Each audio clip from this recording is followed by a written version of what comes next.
ملک رحمت علی ہے، اس آدمی پر میری نظر پڑی تو میرے دل کی دھڑکنیں بے ترتیب ہونے لگی۔ وہ بڑے خشوع و خضوع سے نماز پڑھ رہا تھا، چہرہ اس کا صفا چٹ تھا، داڑھی مونچھ کے آزار سے آزاد، صحت اس کی بلا شبہ قابل رشک تھی۔ محسوس مجھے یہ ہو رہا تھا کہ اس پر ہاتھ ڈالنا کسی بھی طرح مناسب نہ ہوگا، مگر میں نے اس خیال کی بیل کو زیادہ پھیلنے نہ دیا۔ میں اسے کوئی گزند نہیں پہنچاؤں گا، بس 2 دن کے لیے اسے زندگی کے اس کاروبار سے چھٹی دلا دوں گا اور بس پھر میں اسے عزت و احترام سے اس کے گاؤں چھوڑ جاؤں گا۔ آگے وہ ڈلوں صاحب جانے اور ان کا کام۔ ابھی قادری صاحب اپنے وظیفے میں مصروف ہی تھے کہ میں چپکے سے مسجد میں سے نکلا اور ان کے گھر پہنچ کر میں نے ان کی بیوی سے کہا کہ میں اب جا رہا ہوں۔ وہ ناشتے کے لیے اصرار کرتی رہی مگر میں نے انکار کر دیا اور اسے ایک بھائی کی حیثیت سے 100 روپیہ دے کر میں نے گھوڑی کھولی اور اسے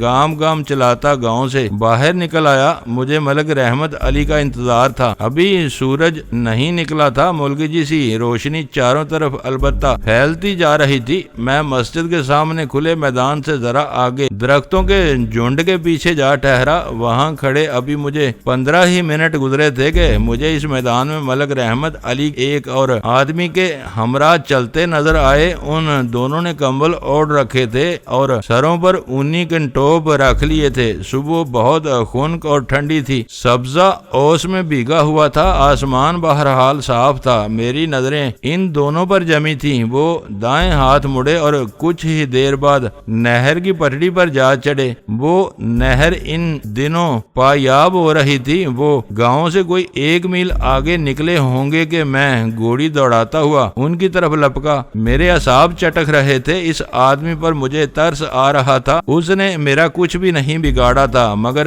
پھر بھی میں اسے گزند پہنچانے کے لیے اس کے تعاقب میں تھا۔ دوسرا آدمی جوان اور خاصے مضبوط قد کاٹ کا نظر آتا تھا۔ وہ شاید روزانہ ہی ملک رحمت علی کے ساتھ ہوتا تھا۔ مجھے اس کے بارے میں کبیرن نے کچھ نہیں بتایا تھا، نیاز محمد نے بھی اس سلسلے میں کچھ نہیں بتایا تھا، اور وہ آدمی اب کباب میں ہڈی بن رہا تھا۔ مجھے اس سے بھی نبٹنا تھا اور ہتھیار مجھے استعمال نہیں کرنا تھے کسی قیمت پر بھی۔ میں ان کی جان خطرے میں نہیں ڈالنا چاہتا تھا۔ میں بہرحال گھوڑی دوڑاتا ہوا آگے بڑھا مگر جب میں ان کے پاس پہنچا تو گھوڑی کی دگڑ سن کر وہ دونوں الگ الگ ہو گئے۔ میں نے اس جوان آدمی کے ساتھ جان بوجھ کر گھوڑی کو ٹکرا دیا۔ وہ الٹ کر گرا تو میں نے گھوڑی روکی اور اسے اٹھانے کے بہانے اس پر جھکا۔ وہ اٹھنے کی کوشش کر رہا تھا کہ میں نے اس کی گردن پر ہاتھ رکھ کر اس کی رگے احساس مسل دی۔ اس کی زندگی کا وہ انوکھا تجربہ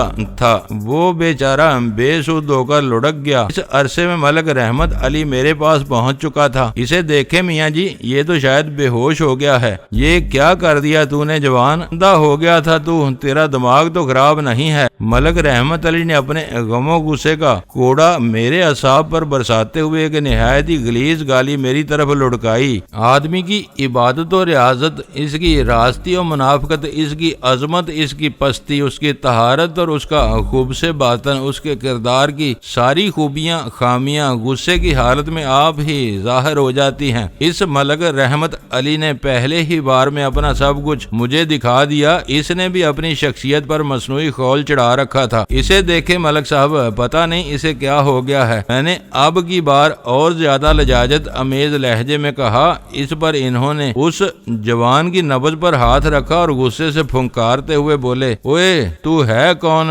تیری وہ کاف دار دہان ہونے لگے تھے اور مجھے گندی گالیوں سے نواز رہے تھے۔ وہ ملک رحمت علی صاحب، امیدوار قومی اسمبلی۔ میں نے ان کی اس گندا ذہنی پر تپ کر الٹے ہاتھ کا ایک جامپڑ ان کے منہ پر مارا۔ وہ تبرا کر پیچھے گرنے لگے تو میں نے ان کی گردن دبوچ کر ان کی رگ دبا دی۔ وہ فوراً ہی لمبی چھٹی پر چلے گئے۔ سورج کی رو پہلی کرنیں اب سامنے نظر آ رہی تھی۔ میں نے بڑی احتیاط سے گرد و پیش کا جائزہ لیا۔ دور دور تک کوئی آدمی زیادہ نظر نہیں آ رہا تھا۔ نہر کے دونوں طرف گنے کی اونچی فصل نے جنگل کا سا سما پیدا کر رکھا تھا اور ابھی کسی بھی کھیت میں چھیل شروع نہیں ہوئی تھی۔ کسان غیر مزدورہ زمینوں کی طرف متوجہ تھے جو مجھے نظر نہیں آ رہی تھی۔ میں نے رحمت علی کو سر سے پاؤں تک اس کے کمبل میں